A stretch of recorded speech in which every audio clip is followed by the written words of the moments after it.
give us a sign of your presence.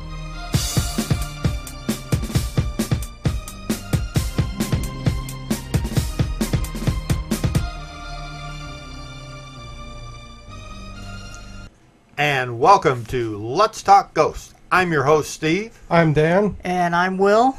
And it's a party in the studio. It is. Oh, yeah. And it is June 8th, 2014. What do you think, Dan?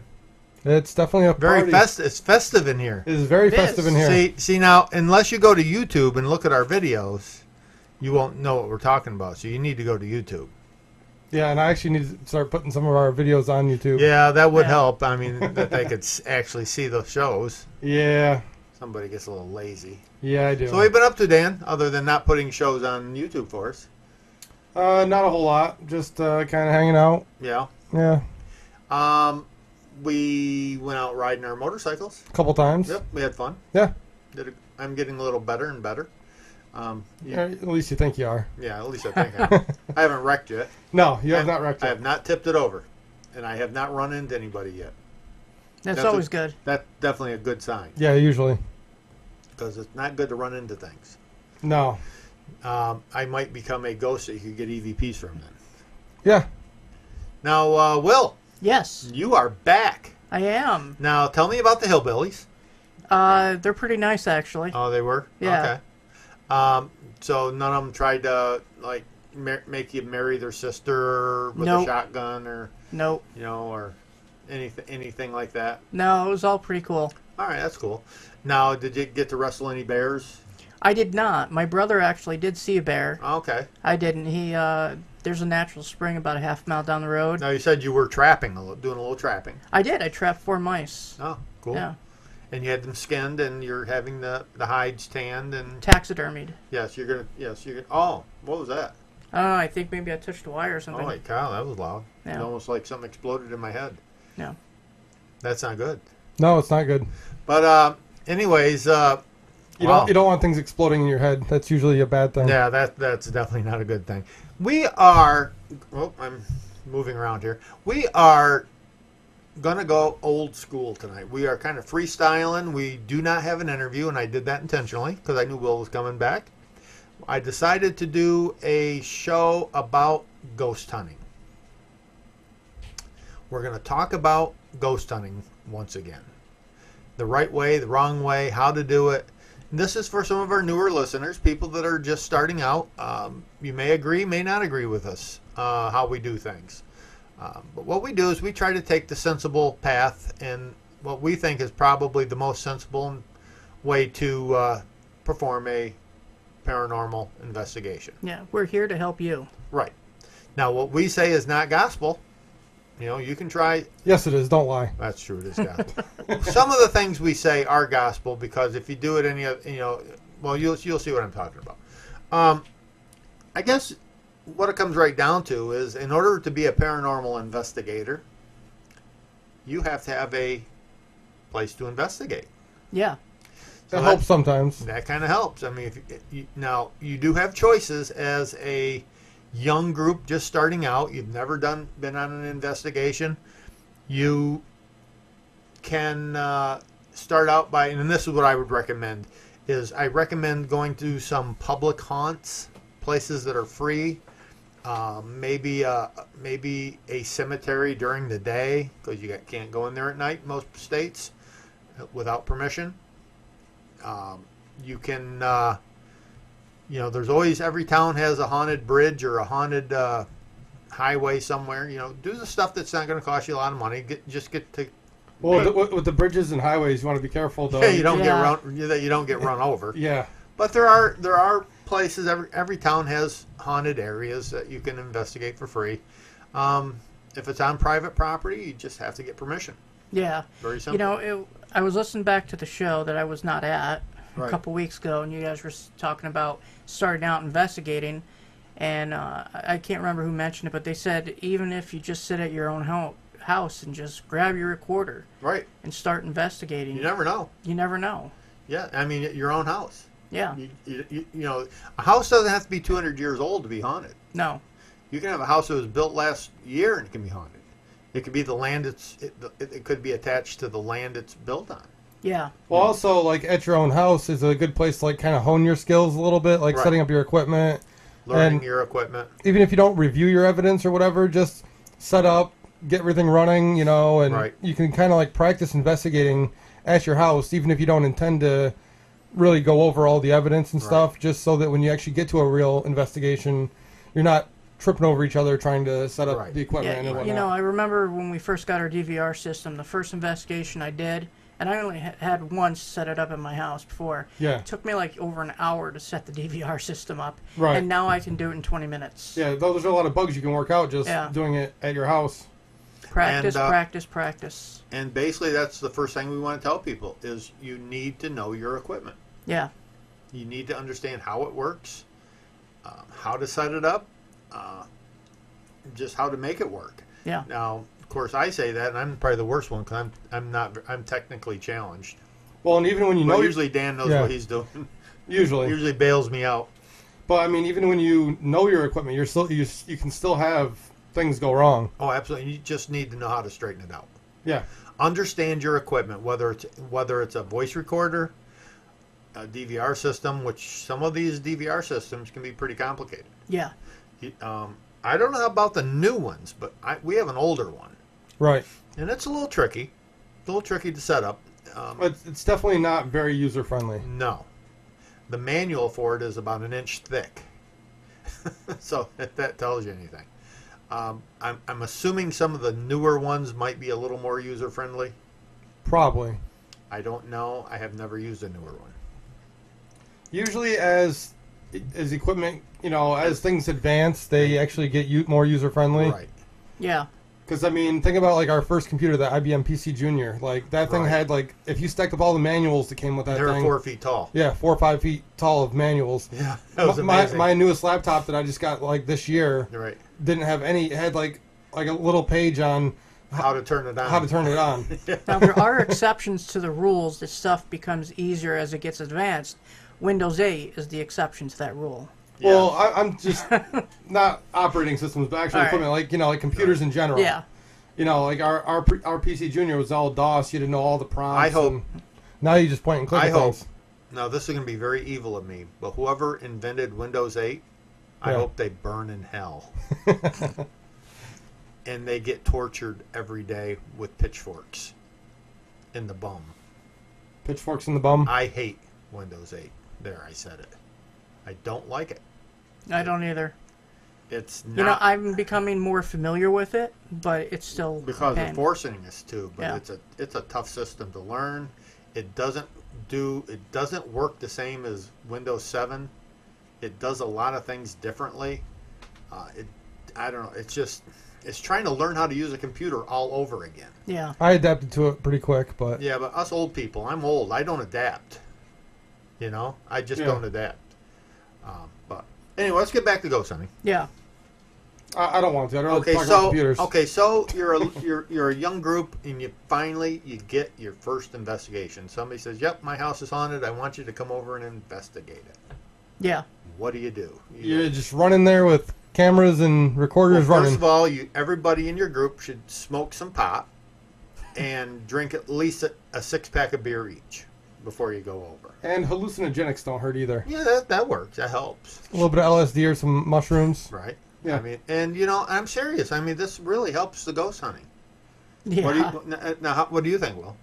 I've never done it, but, now I might try it, Yeah, you never know. You never know. We are kidding. Yeah, we're kidding. We're Completely. kidding. Drugs Drugs are bad. Drugs are bad, and alcohol and any of that. There's no place for that during an investigation. You're in a person's private home. You do not bring that into a person's home, and you have to remain sober. You can't be drinking while you're doing an investigation. And of course, there was that story from last year where those people did some drugs. Drunk and high. Couldn't get any investigation, or couldn't get any evidence, so they decided, hey, let's burn the LeBeau mansion to the ground. And they broke in to begin with. And they broke into it to begin with. Yes. Yeah. Not good. Sad situation. Don't do yes. that. Don't do, yes, that is not good. Now, basically, as a group, most groups have leaders. And how you run your group, that's totally up to you. If you Yeah. want to run it as a dictatorship or as a informal group, however you want to run it, that's strictly up to you. But somebody needs to go to that resident or investigation, whether it's a resident or a building, whatever it is, and you have to interview the owners or the homeowners or the people living there. Yeah, whoever's going to give you permission to be there. Right. You need to interview them and find out why do they think it's haunted, what kind of hauntings have they experienced, what time of day. You know, just that you got to ask the questions. You got to be like, you know, like you're an investigator. You have to investigate, and the first thing you have to do is you have to get the information from the homeowner. Yeah. Otherwise, you're going in blind. You have no idea what's going on. I mean, if you don't ask the questions, you don't know where to investigate. If the haunting is on the second floor, if all the activity happens on the second floor, and nothing ever happens on the first floor, then you need to know that. So, because that's where you're going to concentrate your efforts. Yeah. Well, also, time of day. If everything seems to happen Yeah. at a certain time of day, If they tell you the hauntings are happening at 3 in the afternoon, going there at 9 o'clock at night till 3 in the morning isn't going to do Yeah. any good. yeah, just because the only time they investigate on TV is in the dark, that does not mean that is the only time of the day you can investigate. Yeah. If the haunting can happen, an activity can happen 24 hours a day. It doesn't have to be dark to happen. I think the best reason you'd want to go in at night is because it's more of a controlled environment. More people are sleeping. It's quieter. It's quieter, different things like that. But you can definitely get evidence during the day just as well as you can get Oh at yeah, night. I've gotten really good EVPs right from here Yeah. during the day. So it does not have to be dark out for ghosts to play. I've been on an investigation where we got a great shadow person during the daytime. Right. Now, once you do your interviews, now your group, well, Beepers, they have a permission, or what kind of? Yeah, paper? we have a permission slip that is signed with the date of the investigation Right. and Just the kind address of is kind on of it. a thing giving you permission. Yeah, To be they sign it, we sign it, and it gives us permission to be there. there. Right. Just in case. It's kind of like a contract. Yeah. Yeah. Well, Because if the client's not there and someone shows up and says, "Hey, what are you guys doing here?" you better have some contact information. Yeah. Especially if it's the police.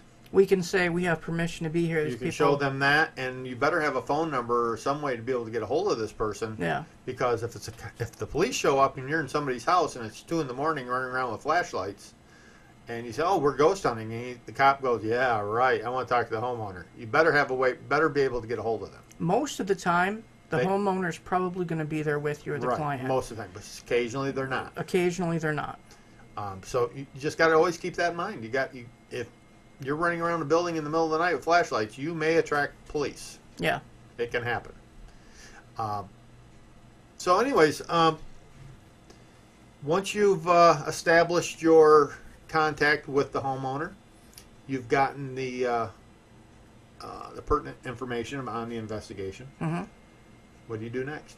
You have to maybe do a little research. Yep. If you have somebody that's good at research, have them do it. You can always find information in libraries. You can find. I'll tell you what's really, really good is like in Owego here. We live in Owego. They have the Owego Museum. They are a treasure of information. Yeah.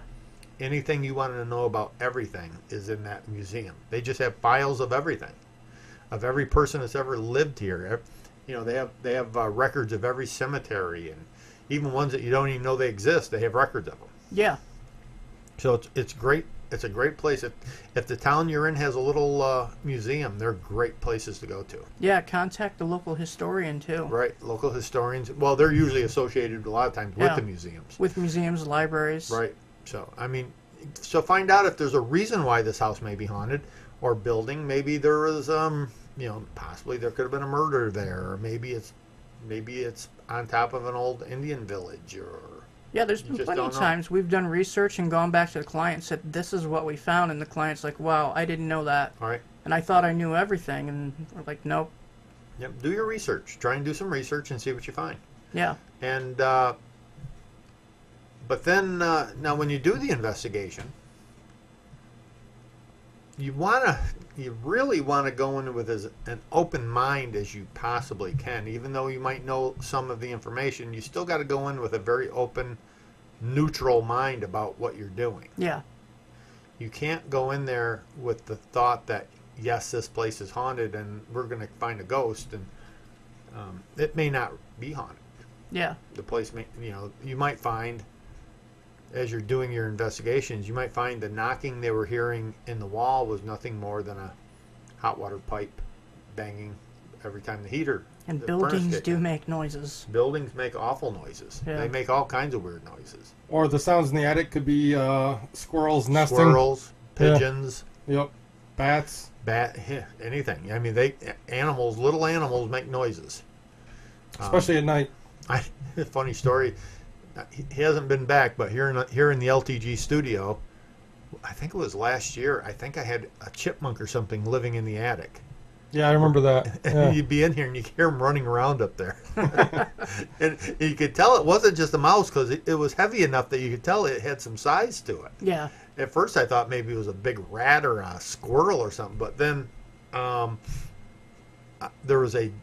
saw a dead chipmunk. I think my cat got it right outside the door of this place. And I never heard it again after that.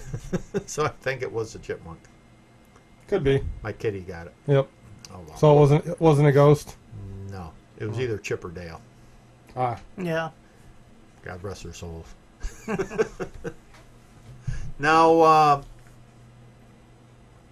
anybody watching on YouTube, you can see that we're having quite the party in here. Yes, we are. Hello, everybody. We're waving to the camera. And now, Dan, Yeah. what are you doing over there? I'm just hanging out. Yeah, how you feeling today?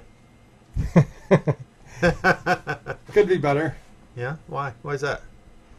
Because somebody forced me to drink cheap rum. Cheap rum. Yeah. Someone forced him to Force drink. him. Dan, I'm trying to picture this, because you're like 6'2" or 3, Yeah. and about what, 240 pounds? Somewhere around there. And I'd like to know who actually forced you to drink this cheap rum. I mean, did they have you down on the ground with a funnel in your mouth and like pouring it in? No, just kind of handed me shots, but Actually, it was your sister-in-law. yeah, Or was it the helmet with the little And she's like tube that comes 5'1". yeah. Well, I was sitting on the porch drinking a couple beers, and she kept bringing out shot glasses filled with this cheap rum, and it wasn't just like a single shot glass; it was like a tall, like double shot You glass. had to drink and just be polite. Yeah, Yeah. Okay. and she brought me out about 4 of them, so that's about 8 shots of cheap rum on top of the. On top of the beer. Well, I only had 5 or 6 beers, but So now you're not feeling too good today. That's a funny. little bit less than stellar. Yeah, Yeah. Awesome. yeah. It's all right though. I'll live. We just had to bring it up. Yeah, you just had to. No, yeah, absolutely. Now we'll get back to the ghost hunting. Yeah. Now, when you're investigating in a it doesn't matter whether you're investigating a private residence or a commercial property or whatever it is.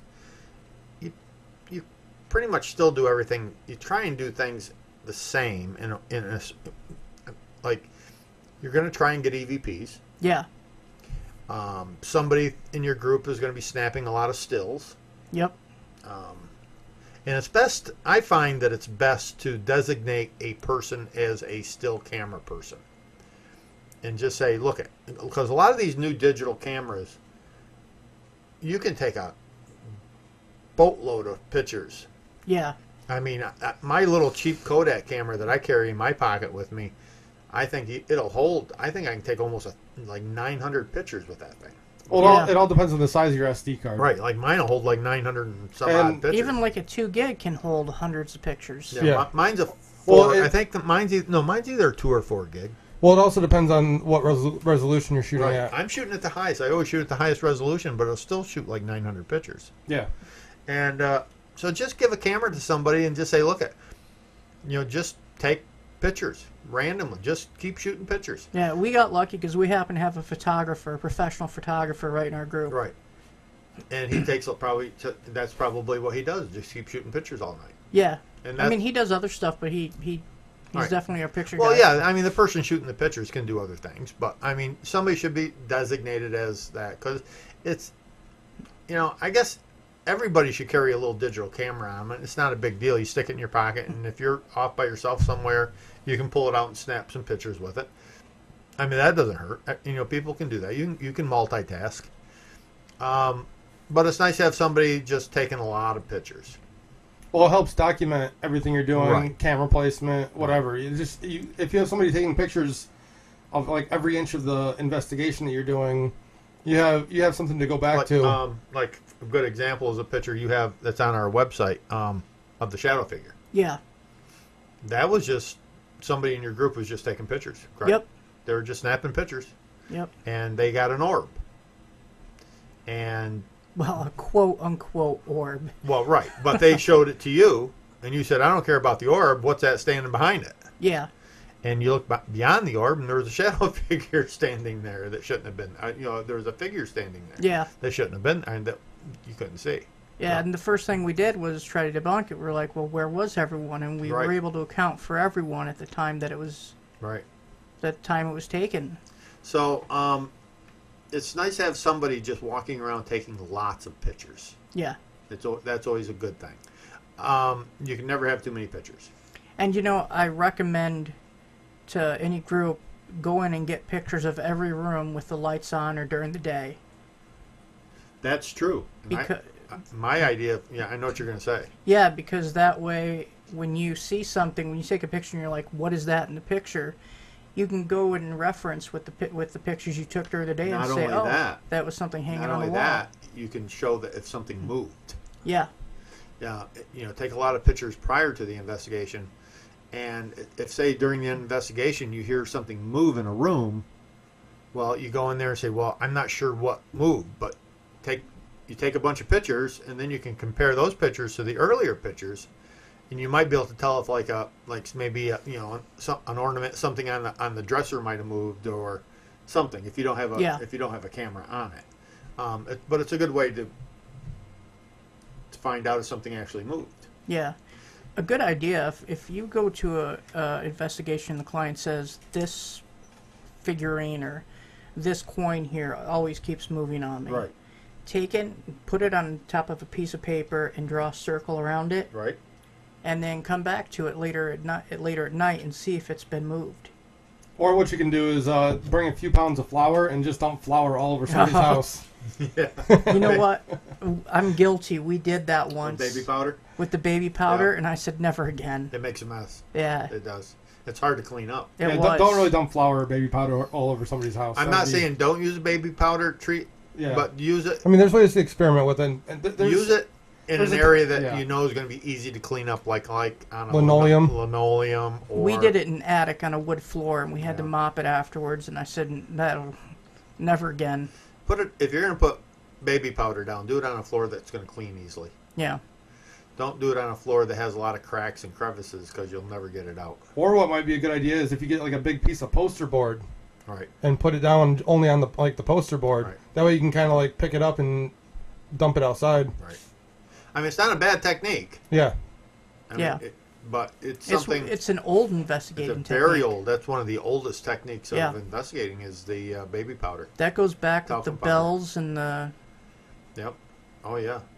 crystals and all Oh, that yeah. stuff. That goes way back. There's a lot Well, of people still use the crystals and the pendulums. Oh yeah, I Yeah. think people. I mean,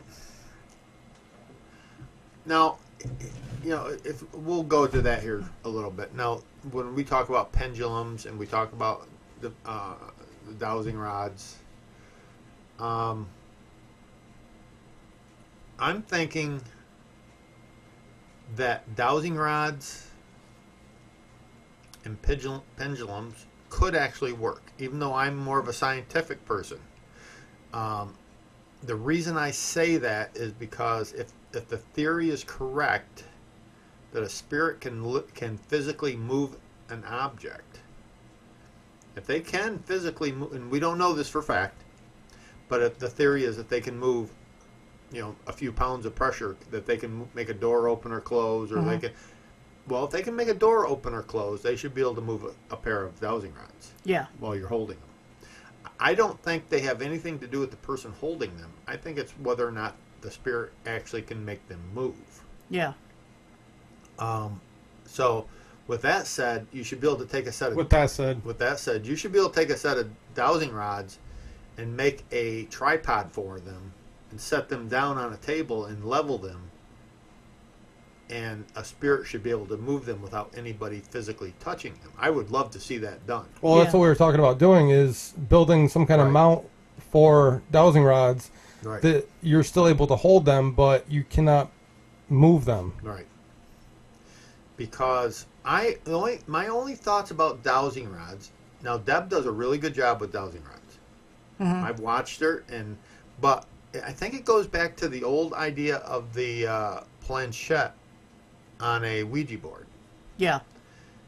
When you got 4 or 5 people's fingers, or 2 or 3, 4 people's fingers touching these things, and everybody's thinking about it, I think everybody's moving it, but don't realize they're moving it. Yeah.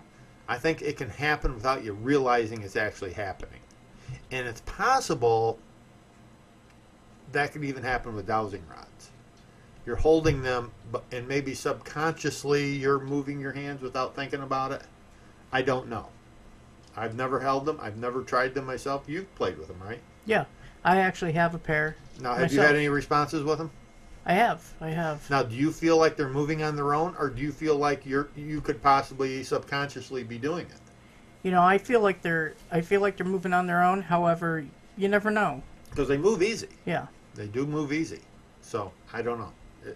Well, that's why if you made like a mount for them with a level on it, you could get it so that there's no way that you can manipulate them. It would be interesting to experiment with it in different controlled environments, see if what we get. Because if a ghost or a spirit can move something, they should be able to move dowsing rods. Mm-hmm.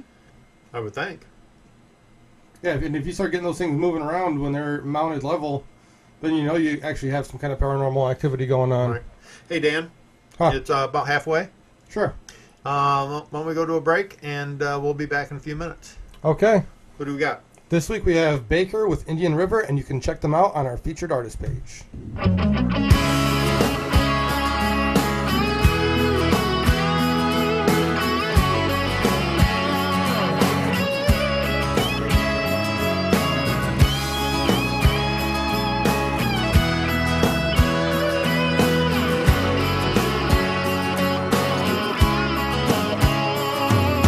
An old 10-foot John boat in 8 feet of water. We're chasing those gallon jugs. We rode till we caught 'em. The skeeters were biting. The sweat burned our eyes. But the catfish we caught filled the cooler sky high. Oh, I miss Indian River, where I grew to be a man. Why I ever chose to leave her? Oh, I'll never know, I'll never understand.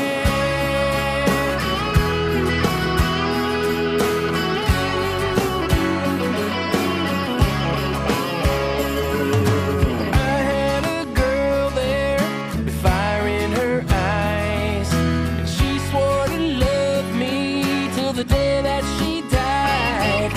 But I was a young man with the world to explore, so I woke up one morning and walked out her door.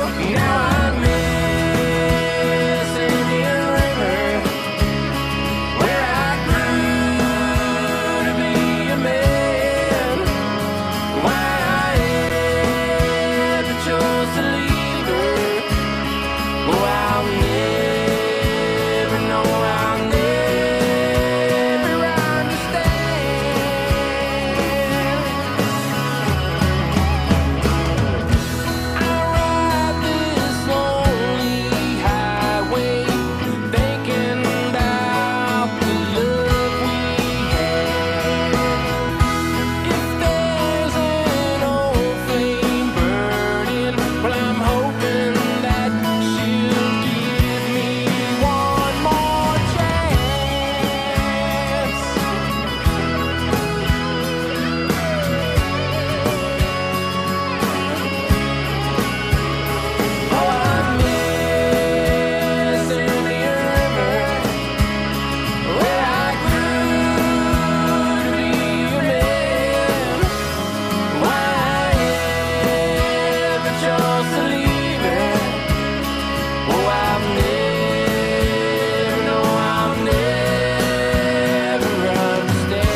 Doc, what's wrong with our friend? I'm not sure. Ever since he's listened to Let's Talk Ghosts on Sunday night from 8 till 9 on DTMWickedRadio.com, he's been like this. I think he's become a fan. Hey, this is Jay Wasley from Ghost Adventures, and you're listening to Let's Talk Ghosts. And that was Baker with Indian River, and you can check them out on our featured artist page. Yes, you can. And we are in ghost hunting mode. We're in ghost hunting mode, and party- it's like a party. We're in party and ghost hunting mode. Hey, Dan, you know what time it is? Oh, yeah, it's Time for What the Heck Does That Mean? Will never joins in on that. No. No. So what word you got today? I figure it's a father-son Yeah. thing, you know. And Okay, the word this week is Zabernism. Zabernism. Yes, Zabernism. Zabernism. Would you like me to spell it? Nah, I can probably figure it out. Okay, It's spelled Zambernism. Zab. Zab. Yes. Burr. Zabernism. Zabernism. Zabernism. Yes. Zabernism. Well, you know, Zabber. Zabber is Mayan for the act of extracting pus from a boil on a person's hiney. You got it right? That's what I thought. No. no. No? Not even No. close. Do you have a guess? Zabernism. It is the extraction from sap from trees. No. No. Zabernism is actually a human condition. Am I right? No. It's not a human condition. No, it is not. Is it a condition? Not really, no. Is it a noun? Is it a noun? Use it in a sentence, please. Yeah. The United States of America is often accused of Zabernism. Oh, Zabernism. We're accused of being too capitalistic, No. Too greedy. No. greedy, being too wealthy. No.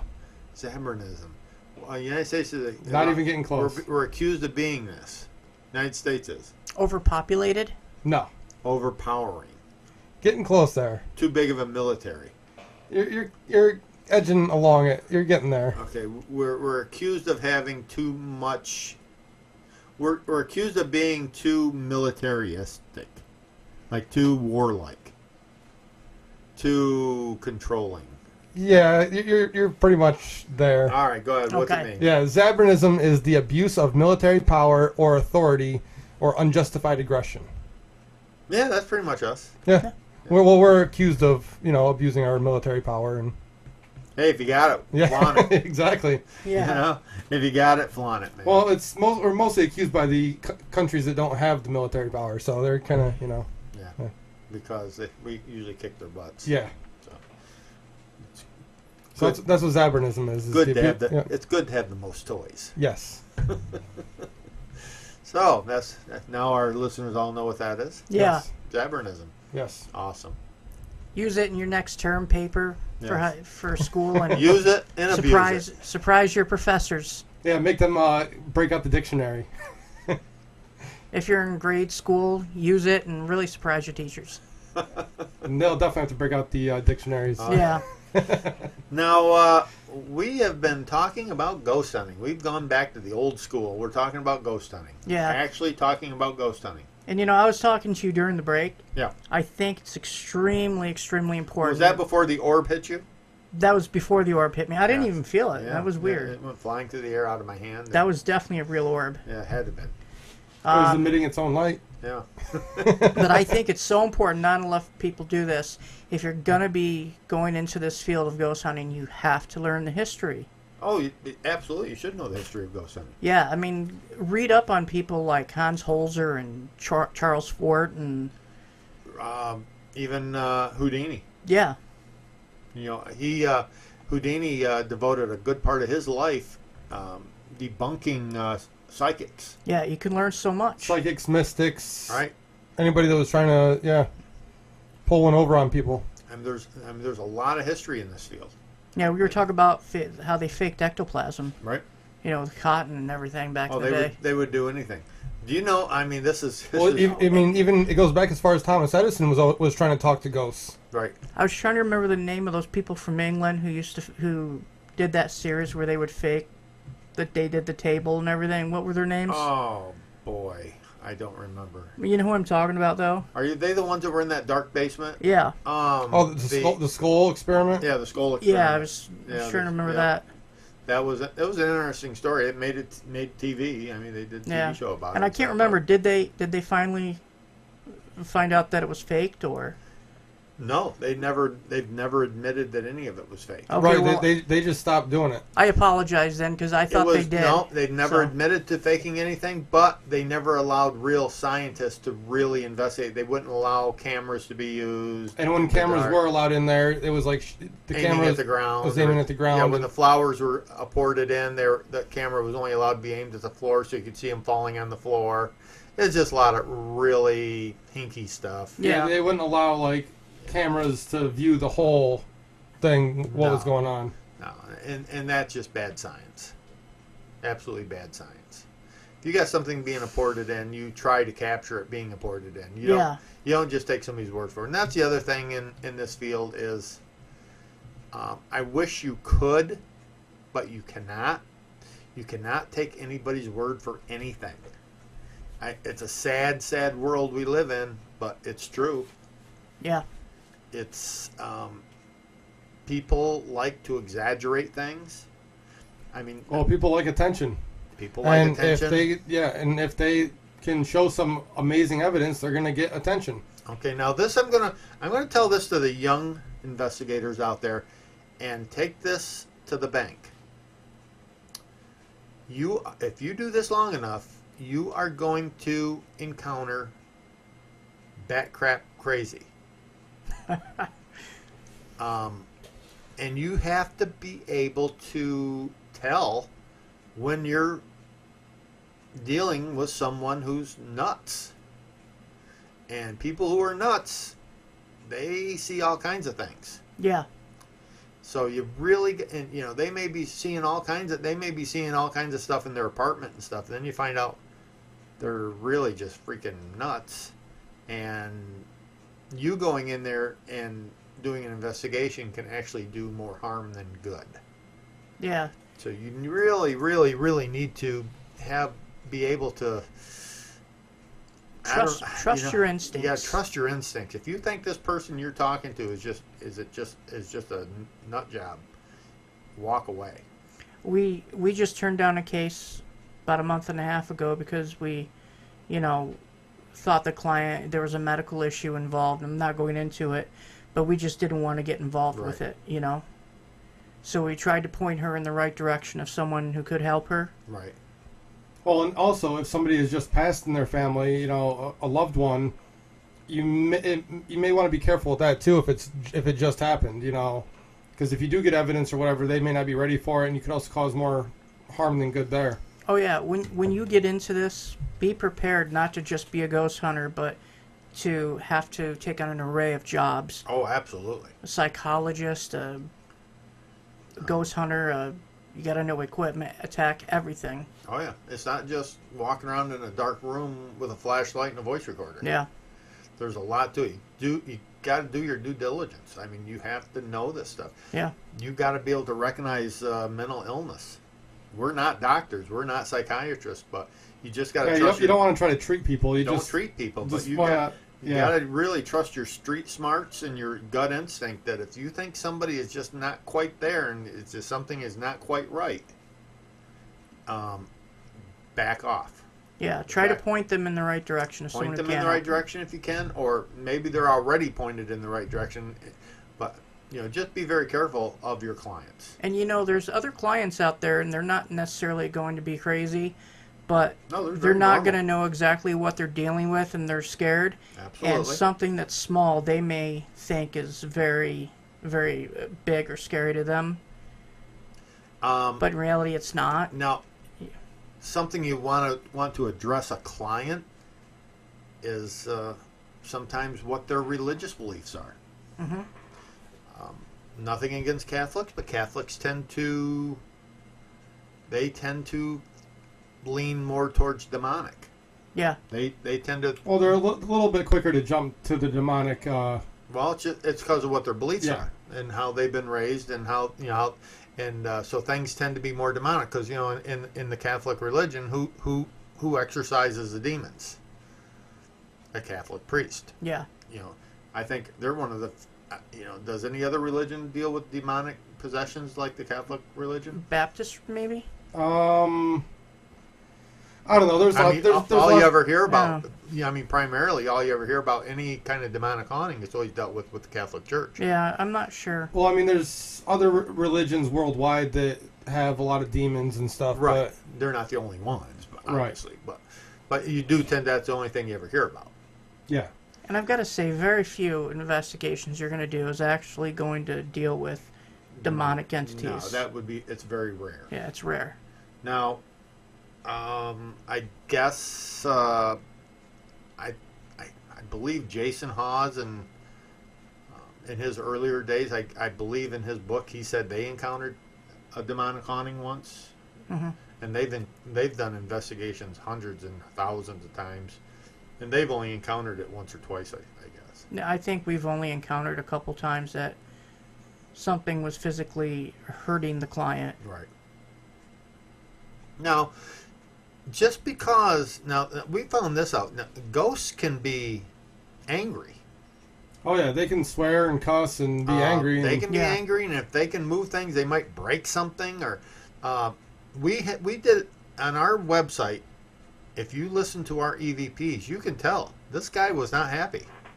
But we don't think it was demonic. Not demonic at all. It was just a ticked off farmer that died there, and he just didn't like everybody in this house all the time. Right. He was just more annoyed, but he was not a happy person. No, definitely not a happy person. I mean, he did not enjoy the company. No. And so don't if you encounter something like that, don't automatically jump to think just because they're angry that they're demonic. Yeah. I mean, ghosts can be mad too. And the other thing is where a lot of people get really scared, homeowners get really scared because something moved or they hear a noise or a tapping or something. And what you always got to keep in consideration is this may be the only way this spirit's able to communicate is by tapping or moving something.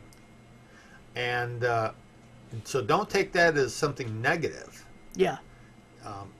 Try to... well, because as far as we know, there's no manual when you die, like in Beetlejuice. Of how to communicate back with us. Right. So The handbook for the recently deceased. yeah. So put yourself in a ghost position. Say you're a ghost and you realize, oh, I can actually move the salt shaker and make it tip over. But that's the only thing I can do. That's all I figured out, yeah. So he's trying to get his mother's attention or son's attention or whatever, so they keep knocking the salt shaker over. Well, if the person freaks out, they think it's a demon, and all of a sudden you got people in there exercising the house and burning sage, and all it was is this poor guy, the son or father or somebody's just trying to get your attention. Yeah. So remember, just because something is happening doesn't mean it's bad. Don't automatically jump to bad. And I'd say probably 90-something% of hauntings aren't bad. No, they're just trying to either get your attention or make a point. Because hauntings are just like people. I mean, most people are good, good-natured for the most part. And Right. I think in our house, most of it is either making a point or not as much as getting our attention as it is to making a point. Right. Like the slamming of the door the one time. I think they were just tired of Amber up there complaining. I don't know, but the door got slammed on it. They're tired of Amber. Yep, probably. Probably.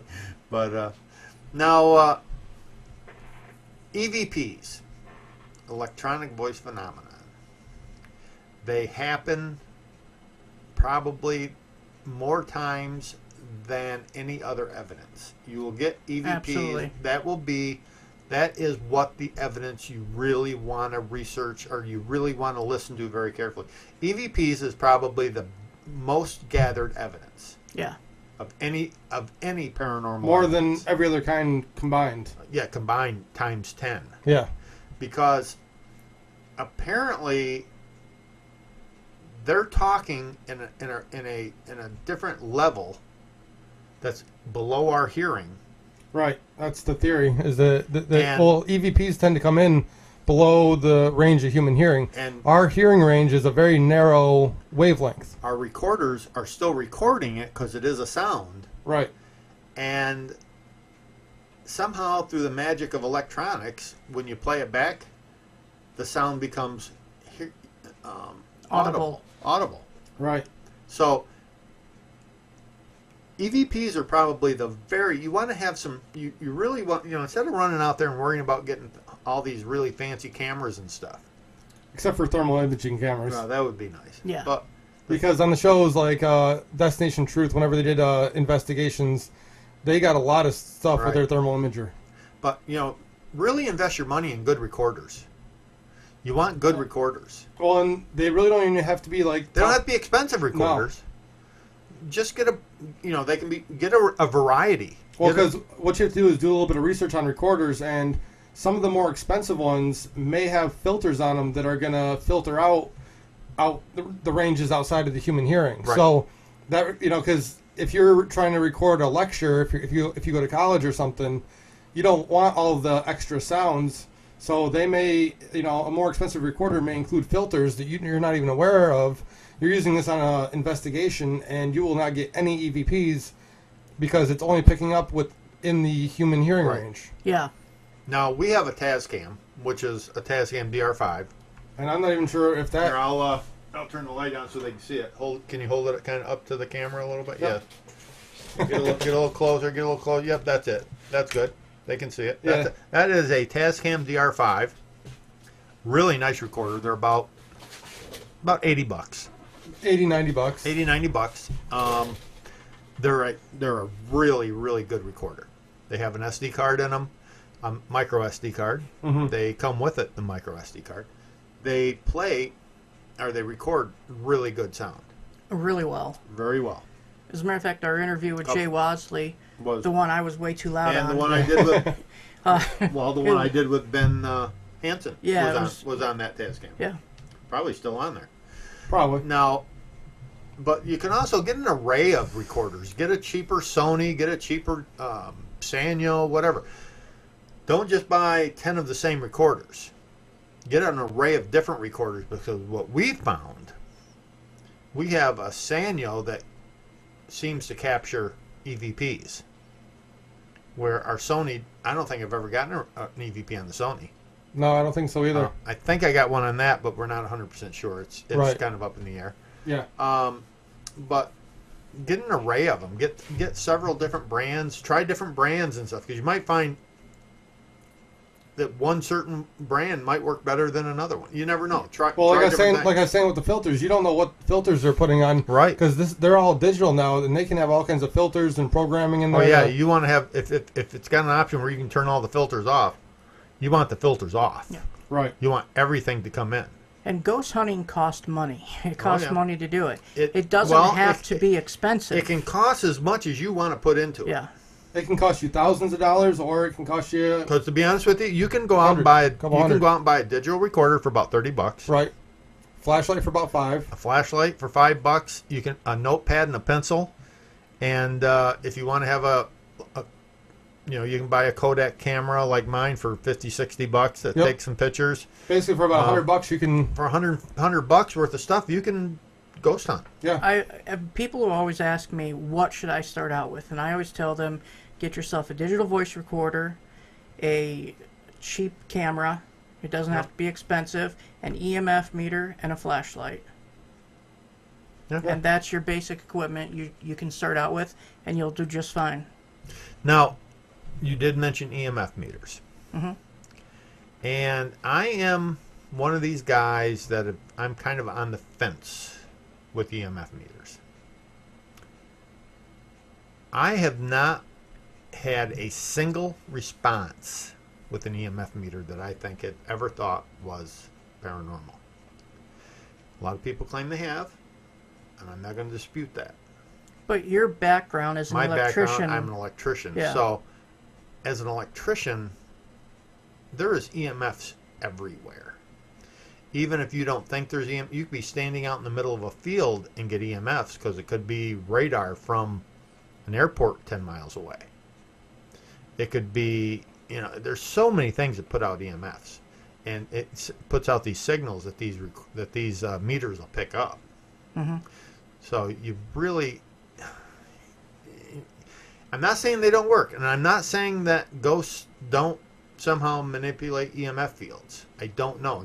Or emit EMF. Or emit EMF. Because if they're made of energy, then it would make sense that they would set off an EMF meter. It's a theory that's been pretty strong for the past several years, 10 years, 10, 12 years. It was, when Ghost Hunters first started and Ghost Adventure, they all started really getting heavy in the EMF meters. And now, of course, now everybody and their brother is making RIM pods and EMF, everything for ghost hunting, as a ghost hunting meter. And it's never actually been proven that EMFs have anything to do with paranormal. I'm not saying don't buy an EMF meter. I've got several of them. Yeah, we do because too. the jury is still out. There is absolutely zero evidence. Well, either way. Either way. Nobody has proven that a ghost actually can manipulate EMFs. Well, until that's proven one way or the other, you should still have EMF meters. Yeah, I'm not saying don't use them. Yeah. Absolutely. There are people that use them and swear to God that they've had experiences with them. And I'm not going to dispute that. As me, myself, personally, I have never had an experience with EMF meters that I can say was paranormal. Yeah. What you really want to look for when you're ghost hunting is collaborating evidence. Yes. If you happen to have a ghost box that you're asking questions and Right. you get a response, and at the same time you get a spike on the EMF meter, Right. that's collaborating evidence. Right. And like I say, if you can get a ghost to start manipulating like a K2 meter as you ask questions, that would be great. Yeah. I've never had it happen. K2 meters are even more sensitive than the EMFs because they can read all sorts of waves. Now, I will say this. Don't be fooled by the flashlight trick. Be very careful about the flashlight trick. It's pretty well been figured out. It works. I think but there are times it does work. It may. Yeah. But don't be fooled by it, because what you got to understand is the contraction and expansion of aluminum-bodied flashlights. Aluminum moves a lot, actually. Aluminum contracts and expands in a huge amount when it gets warm and gets cool. And you're holding a flashlight in your hand. The camera or the flashlight is warm, and when things get warm, they expand. Correct? Yes. So it's already warm. So it's been on, it's been on. So or it's all in warm. your pocket or whatever. So now you got it on. So you loosen the cap up so the light just is barely not on. You lay it down. Well, what happens? You're not touching it anymore. The body of the flashlight cools down because it's off, and you're not touching it anymore. What's the aluminum doing? It's contracting. Correct. And as it contracts, it shrinks, and it makes contact back to the flashlight. Here's an interesting experiment. Get yourself 3 cheap aluminum flashlights, Right. and do the same thing to each one and set them next to each other and ask, can you turn the light on in the middle flashlight? Now that would be something. Or the one far right. Absolutely. Now that would be something if you could actually get them to do that. But I believe a lot of the people that have done this are experiencing nothing more than the bodies of the flashlights contracting and expanding. Well, and then once it contracts and the light comes on, now you have electrons moving through the battery, and the body of the thing warms up again. There's actually a little circuit board in there too. Yep, and that warms up. All that creates heat. And it takes about maybe 15, 20 seconds, 30 seconds of it being on, and it warms enough up to where it breaks the contact again. And then it turns off again for another 15, 20 seconds till it shrinks back down. This can go on all night. Yeah. Because all the body, it's just warming up, contracting, and expanding. So be very careful of that technique of investigating. I'm not saying it doesn't work, but be very careful of it. Yeah. And same with EMF meters. Well, both that flashlight trick and like the K2 has come from TV shows where they're almost like forced to get evidence sometimes, Right. you might think. And that's the thing with the K2 meter is somebody can be right off a camera. Keying them, all they gotta do is key a microphone on a walkie-talkie. Just and a walkie-talkie. That thing will light right up. So somebody, the people on camera can be asking They're very questions, sensitive. Yeah, they pick up anything. and then somebody off camera is sitting there clicking that microphone Right. or that walkie-talkie to the Right. answers. But when you go out and investigate, don't be afraid to experiment. Oh, Don't, no. Don't be afraid to I'm try not new sa- things. I'm not saying don't use Yeah. any of this stuff, No, I know. but just be very aware of it. Yeah. Of what Well, this, that comes back to just knowing your equipment. Like, know your equipment, know what it's, if you're using a K2 meter, know the cell phones and, and walkie-talkies. understand that all these meters you're buying, a lot of these meters that are being used were not made for ghost hunting. They're made for Yeah. for finding electrical magnetic fields. Turn your cell phones off Yeah. or leave them at base Well, camp. and if you're a group that uses walkie-talkies, just be aware that walkie-talkies set off your Every K2. time you key the mic on that walkie-talkie, you're going to make somebody's K2 meter go off. Right. And like I say, and when you're real quick, we're running out of time here, but this has been a good night. We've got Yeah. a lot to talk about. Just be very thoughtful about the homes. Leave the homes in better shape than when you found them. Yeah. Don't leave garbage behind. Be respectful. Be very respectful. For God's sake, don't have any thieves in your group. Don't steal from a client. Anything you do reflects on all of us. Yep. Because if one ghost hunting group does something really bad, it reflects on all of us, not just you.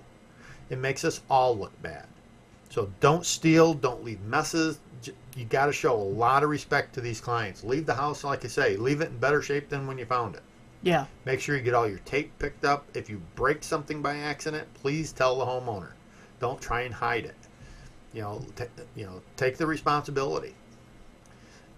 Anything else, Walt, real quick? No, that's about it. That's about it. Yeah. We're running about out of time. Hey, you can find us every week right here at www.letstalkghost.com. You can also listen to us on DTM Wicked Radio and on iHeartRadio. Just search for DTM Wicked Radio. Now, you can also find us on Facebook. Search for Let's Talk Ghosts. You can find us on Twitter. Search for Let's Talk Ghosts. Am I leaving anything out? YouTube. Oh, you can see us on YouTube when Dan remembers to put the Videos up. Real quick, Will, go ahead. BPRSparanormal.com. You can find us on Twitter and YouTube at the same, and you can find us on Facebook at Binghamton Paranormal Investigation Research Society. And with that, what else? In my defense, it does take like 4 hours to upload one Yeah, video. it is a pain. It is a pain. But no, so Will, we got 15 seconds. Anything else? No, not really. All I got to say is that you guys out there have fun investigating, and we Yeah. will see you all on the next investigation.